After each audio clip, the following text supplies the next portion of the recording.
Jeg heter Mia Karina Eira, og jeg jobber som lærer på samisk videregående skole og reindriftsskole.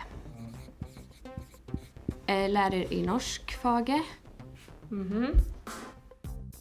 Da jeg tok utdanningen min, så var det veldig viktig for meg at jeg fikk ha utdannelse på samisk. Og der er det jo så klart samiske elever som snakker samisk. De har også samisk kultur og samiske tradisjoner. Og det var også veldig gøy og spennende å ta norsk, for det er jo også en del av skolen. Jeg liker å jobbe på videregående skole, og jeg liker å jobbe med ungdom. Jeg heter Mikkel Rasmus Logge og studerer ved Samisk høyskole i Kautokeino. Jeg tar grunnskolelærerutdanning fra 5. til 10. trinn, og mine fag er samfunnsfag, samisk og norsk. Jeg trives veldig godt å studere her.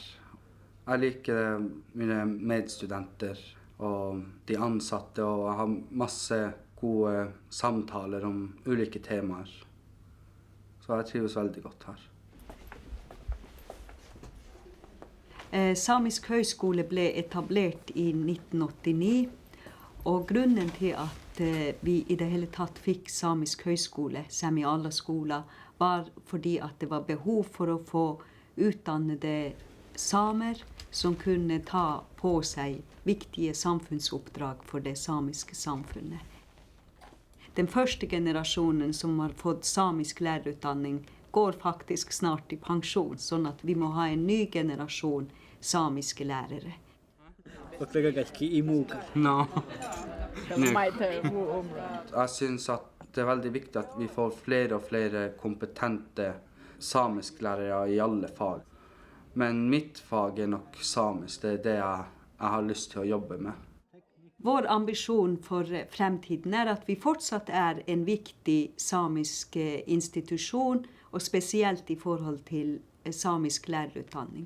Vi kommer til å ha stort behov av nye samiske lærere i fremtiden. Jeg som lærer har mange utviklingsmuligheter. Jeg tar veiledningspedagogikk, og til høsten begynner jeg på master, som er i pedagogikk. Det er mye vi lærere kan jobbe med og utvikle i skolesamfunnet. Jeg vil ha litt sånn ulike arbeidsoppgaver og prøve å fornye skolen og ta inn ny teknologi i skolen og jobbe mye mer med det. Våre barn og våre barnebarn, det er vår fremtid.